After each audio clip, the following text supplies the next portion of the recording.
Welcome back to StageDoor Podcast. My name's Pedro, and this is Emmett. Here we are. Again. Number three. What are we talking about? So, we've been teasing the idea of us recording the original album. A lot of people know us from being in the cover band for so many years. And we recorded an all-original album 2 years ago. Anyway. And we're going to talk about the recording process. We're going to show you maybe how Pedro and I built a vocal booth. Mm-hmm. Just a booth for vocals. I'm not allowed in there. It got to a certain point I couldn't even go in anymore. I just had to point. Yeah. Like, put that there. Yeah. I wasn't allowed. Well, you know, when I bought this house, it's like been 7 years already. Oh my God. Yeah. So this room it used to be like a library or something. I don't know what it was. I mean, it's a good vibe for an office because you got a window over on the one side. Yeah. Good natural light. But that freaking cutout, I don't know, makes no sense. Yeah, this whole wall was full of shelves. Remember that? Oh, like a shelving unit. Yeah, there's it's like utility shelving. Yeah. And cabinets and stuff. Yeah, so I took that out, put it in the garage, I put this wall up to put all the guitars, and basically made this room into a studio or rehearsal. And rehearsal room, we'll show you that later. But this room had this little cutout right next to the closet that was just... It was like you got the closet, and it was just like a little square area. It was square until you get to the right side, and it came out at a weird angle. What the hell's that for? What would you put in there? I still don't understand what that was for. Yeah, because even if you put a bookcase in there... Right. I'm a builder by trade. Not a big builder, but, furniture. But if you put one in there, then you still got part of the wall sticking out at a weird angle. I don't know. So, So I saw it. I was like, I think it's a good place for a booth. And you were right. Yes. And I told Emmett, and Emmett knows how to build this stuff. So he came over, he measured it, framed it. We got some of that acoustic what was material. that stuff? What was that stuff that was on the roll? Yeah, that's that. It's super heavy. Remember when we were trying to put that up? Freaking heavy as hell. We had to put it up with screws. Yeah. Usually stuff on a roll you can staple. Yeah. We'll post the pictures. It's supposed to block sound. It's like a sound absorber. I don't know. Okay. I don't know. It was expensive. Yeah. But it was to basically make it soundproof. Right. So the three walls are covered with that. Plus it has acoustic foam on it. Oh, right. So I could go in there and scream and 3:00 in the morning and see, that's why he did that, because he doesn't sleep. Mm-hmm. Like, seriously, he's got one of those little fancy, what's that thing? Fitbit. Whatever. Those things. And it monitors your sleep, and I think over the last few years, it's like averaged almost 3 hours a night. Not quite, but almost 3 hours a night. That's crazy. I don't know how I don't know. Anyway, but it worked out really well because he can go in there 2, 3 in the morning. He's got an idea and yeah, obviously in tune, not like that. Yeah, and it's great because I can, when I sing really loud. Yeah. So I wake up the house. So you would. Yes. So with this is great because I can go in there anytime and just Plus it worked out great when we recorded the album because I could go in there and have total silence, and just the microphone, and that's how I did on my vocal tracks. And you need that silence in a recording process. Everything needs to be very dry and silence, and then you put all the effects on later in post-production, and hopefully, I believe we're going to get our mixing and engineer guy on. Hopefully, yeah. And he'll talk more about that. Yep. So I'll record a little clip of it and post the photos on the building process that I had before, before and after. So this is a room that I rebuilt and we use as a rehearsal space. This is Emmett's tiny little drum set. It's a small room, but it's enough for us to kind of just sit and go through songs that we need to go through. And then right here is the booth that we were talking about. This is where I do all my vocal singing for tracks or just rehearsing vocal parts. Worked out well. So, but it worked out good. So, thank you. Yeah. For helping me absolutely. do that. And as a teaser, on another episode, yes, we're going to bring in the other guys in Rocket Fly, two more, and we're going to talk about their recording process as well. Huh. I've got little videos of me recording at my friend Reed's house. He's actually on the album. Yeah, he is. On The Reason. The little, oh, I got to tell you a story about that when we get into that, but... Anyway, we're gonna have play he can play all the Rush stuff, and he got that part. Let's not. I know he plays in a Rush tribute band. He's absolutely amazing. Yeah. And I got him playing on the album, but all he's doing is this on a footstool. But he's on the album. You can hear it, and he's grateful, and everything sounds great. I can't thank him enough for letting me record it. Well, maybe we should have him on too. I think we should. Let's do that. Well, let's do it. You guys just decided we're going to have him on, whether you knew it or not. So we're gonna talk about that on another episode, the recording and stuff. Yeah. But what I wanted to talk about as well on this episode is we've been in summer now for 7 days. What's it, June 21st or something? Has it been 7 days? It's June 21st. Is actual first day of summer. It's been friggin' hot for the past 2 months. Oh, it's like friggin' Satan is just farting fire all over me. It's so hot. It's crazy. So the summer concert series is coming up. A lot of shows coming up. I'm going to see Van Halen. Well, Van Halen. What? Let me rephrase. I'm doing Sammy Hagar, and he's doing like the best of Van Halen. Really? It's Sammy Hagar, Michael Anthony, Joe Satriani, and Jason Bonham. Really? Oh, yeah. I'm going July 14th. And I'm going to another show in September I know you're excited about, Hootie and the Blowfish. Oh, God. That's for me. Hey, I like it, and that's all that matters. Yes, you're right. That's all that matters. I think it'd be kind of fun to talk about some of the best concerts we've ever been to, some of our favorites. And I brought a little show and tell to go along with that. We were very, very lucky to be alive and young during the 80s, because that was a time that was incredible, and we were lucky enough to see a lot of these concerts. Oh yeah. See the artists that are people are covering now. Right. There's tribute bands to the artists we saw live. Yeah. It's just it's amazing. So one thing I'd like to show for show and tell. The very first concert I ever went to, and we'll get a close-up of this. It's right here. It was Iron Maiden and Quiet Riot. I remember those tickets, too. Yeah. See, we don't get the ticket stubs anymore. That's right. And you know what this is? That's the receipt for it from Specs Music. Oh, wow. I don't know why I still have it. Just bear with me. So I've got all these, old ticket stubs. Look at that. Killer I know. Oh my gosh. Those are newer ones. Is there porn in here? Maybe. Let's just not look at my phone. Okay. So, anyway, I'm a mess. People that know me know I'm a mess. But anyway. Wow. Let me see this ticket. Look at how much that ticket was. That is crazy. And I have something else from that very same concert. Wait, so this is Iron Maiden, October 16th, 1983. And I got in a lot of trouble for going to that show because October 16th is my brother's birthday. That must have been a great friggin' show. Look. With guest Quiet Riot. There you go. This was the shirt from that show. I was a little smaller. There it is. I was telling him, this fits me just perfect. Yeah. My daughter's already got dibs on most of these. So you want to know how much that ticket was? I know how much it was, but you can share with them. 1983, to see Iron Maiden with a Quiet Riot. The original. $10.50. Woohoo! Wow.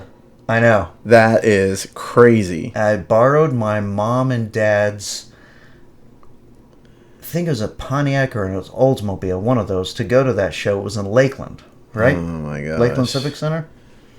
Yes, that's what it was? yes, Lakeland Civic Center. Right.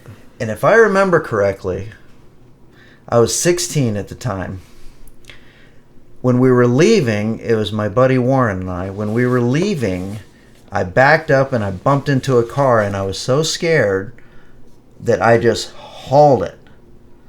And I didn't stop until we got to a Waffle House on this side of Orlando. I lived in Daytona at the time, so yeah. Wow, look at this Triumph. Uh-huh. Whoa. Oh, man. Yeah. $15 to see Triumph with Bad Company. Uh-huh. Oh, my goodness. I was such a dork at that show. I tried to get backstage by showing the guy. Showing your boobs? No, I showed him my driver's license. What? I know. Well, his name was Rick Emmett, and I'm like, look, my name's Emmett. Oh. Look, I was a dork, okay?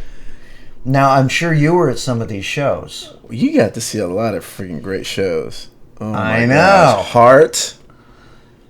Yep, I got to see Heart, Rat, Motley Crue. First time I saw Motley Crue, they opened for Ozzy Osbourne in 1984. They were on the Shout at the Devil tour. It's probably the best opening band I've ever seen. And in the comments, we'd love to see what your favorite concert was. Wait a minute. Just let us know. What? Did you go see U2? What's wrong with you? You know, that shouldn't be here. That's not rocking. That's Miami, right? Yeah. Okay, so that's the one. Uh-huh. Explain yourself. Is a friend of mine, is his favorite band. Uh-huh. And we went down to Miami. We went to the zoo, did this whole thing. Yeah. Went to see that, and they didn't play the two songs. They're good. The only two good songs that they have. New Year's Day and Sunday Bloody Sunday. They didn't play them. And some kind of an interview later about, our new fans, blah, blah, blah, blah, blah, blah, blah. It's like, hey, how about some of this? As my friend Brad likes to say. That's crazy. David Lee Roth, Cinderella. Oh, yeah. Tricks. Yeah. I've seen them all, man. It was so fun. But look at the days. Look at these artists. The tickets, $15. $20. Yeah. $25. $20. $28. Yeah. How much you pay for a ticket now? Hundreds? For be able to see something. Yeah, for a decent concert. They have the amphitheaters now. Back then they were all just the convention centers or the arenas. But now they have amphitheaters, and for a lawn seat, which you don't really want in the summer because it's a flip of the coin whether you're going to get rained on or not. It's around $60 to $80 for a lawn seat. But see that it's not the artist though. I know. For the most part. But they're probably doing this on purpose. They took all the fun out of this whole thing. Don't you remember going to a concert, trying to get there first, right? Oh, so you could wait in front of the line, so you could then, as soon as they open the door, you run to try to get to the front. Oh my gosh, general admission. Yes, everything was general admission. Yeah, everything was, and that was the part. That was the best because you were basically you could hang out all night in the parking lot, trying to get to the front. Oh yeah. And I remember one of the concerts that I remember was probably it was Bon Jovi opening up Bon Jovi under this 7800 Fahrenheit tour, opening up for Rat on the Invasion of Your Privacy. Invasion of Your Privacy. Now hold that thought. Watch this. Oh boy. Okay. From that very concert. No. Oh, yes. Remember the 3/4 sleeve? Yes. There it is. All right. Rat Patrol 85. That was a great concert. But so on that concert, I was a fan of Bon Jovi, because he was on MTV or whatever. Oh, sure. So, as soon as the doors opened, I was in the front. Yeah. Right. Now I was a huge Rat fan, so I was obviously there to see Rat, but it was a added bonus that Bon Jovi was there. Right.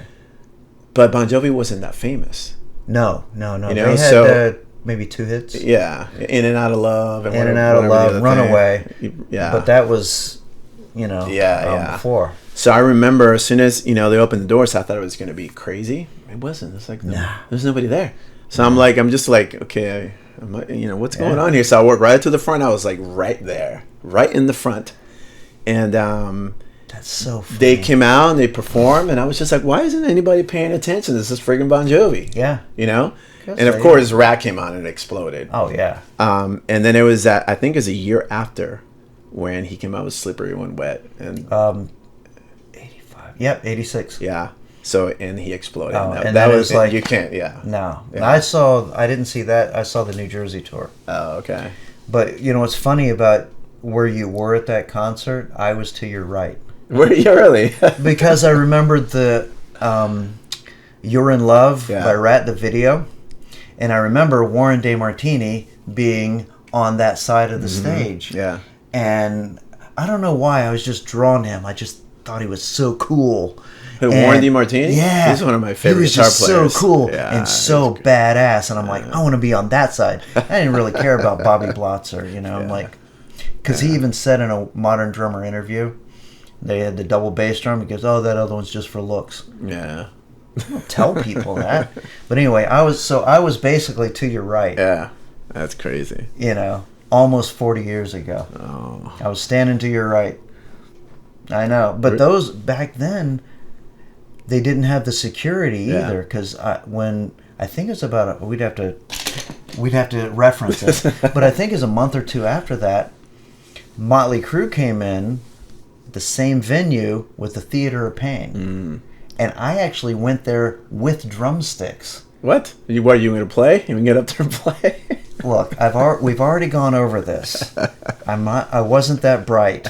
Not that I've gained that much intelligence since then, but I went in there because I had learned how to twirl my sticks. Oh, so you were just trying to show off? I was just going hey, in look, there. Tommy Lee, look at this. Oh, yeah.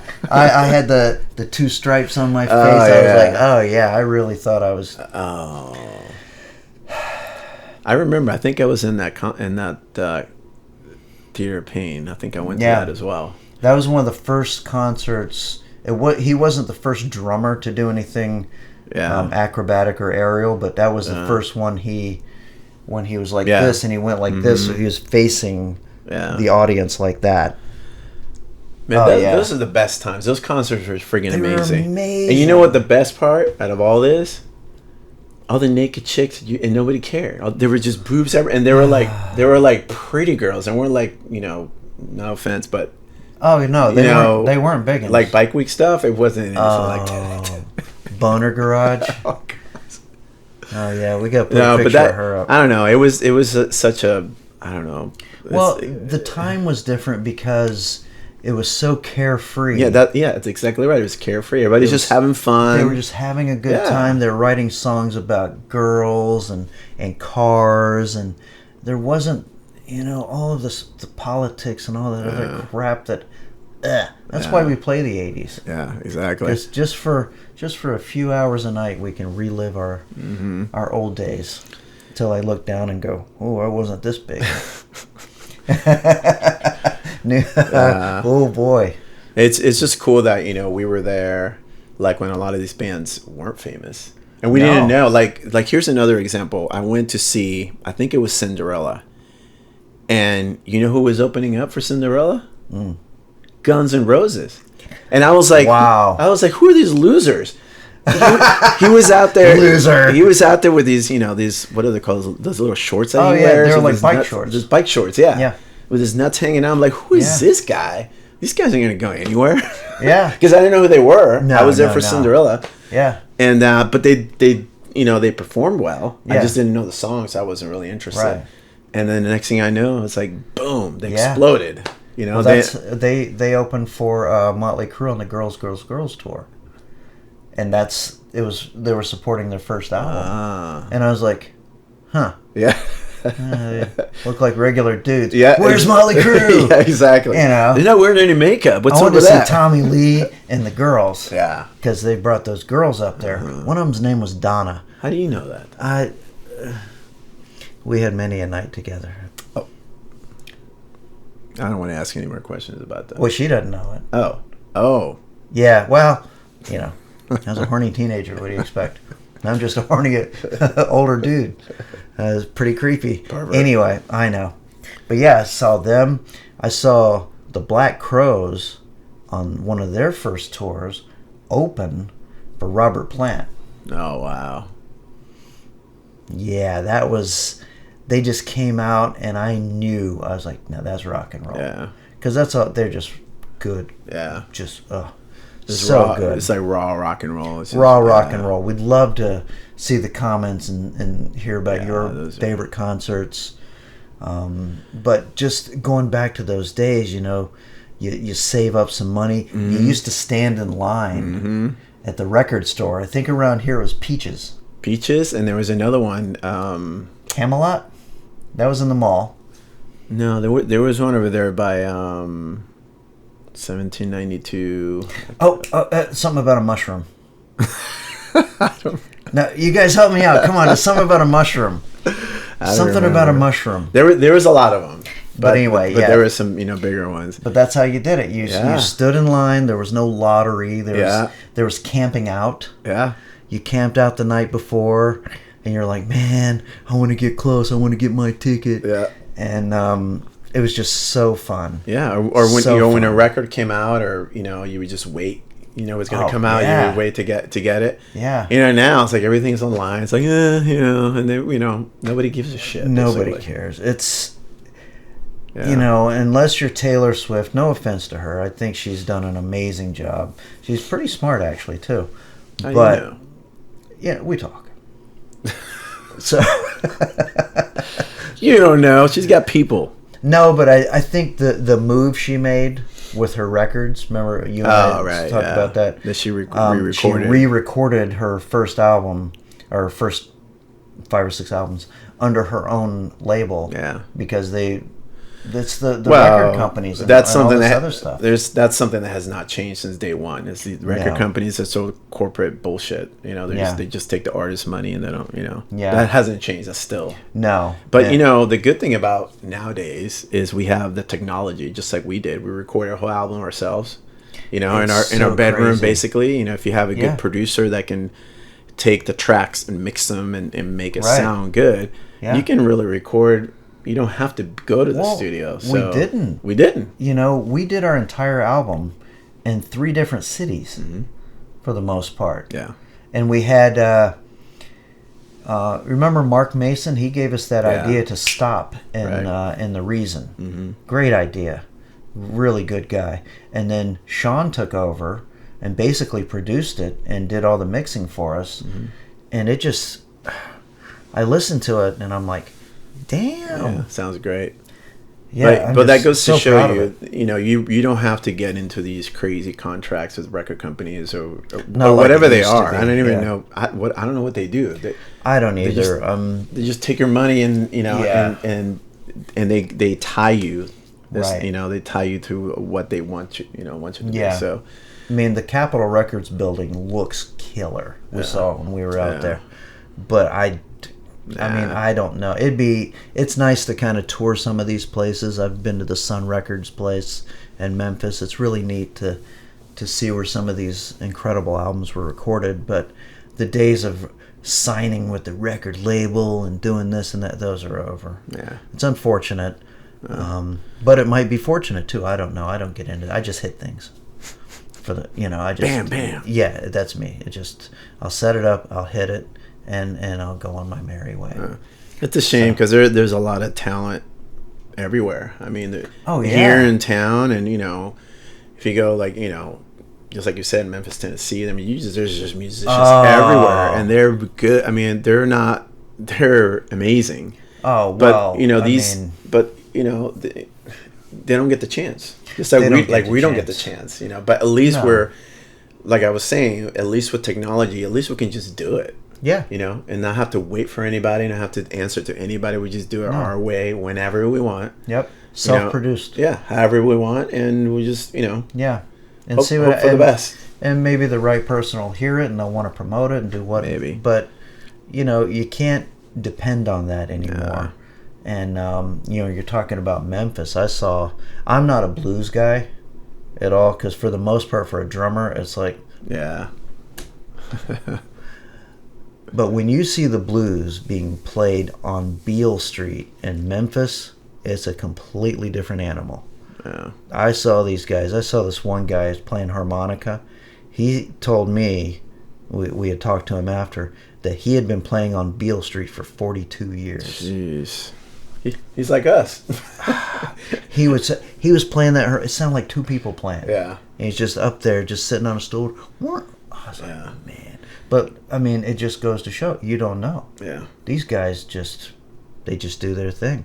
Yep. And there's a lot of talent here in town. Yeah. A lot of talent. I see some of these bands, and I'm like, 30 years ago, these guys would be on the road. Yeah. But it's just not like that anymore. Yeah.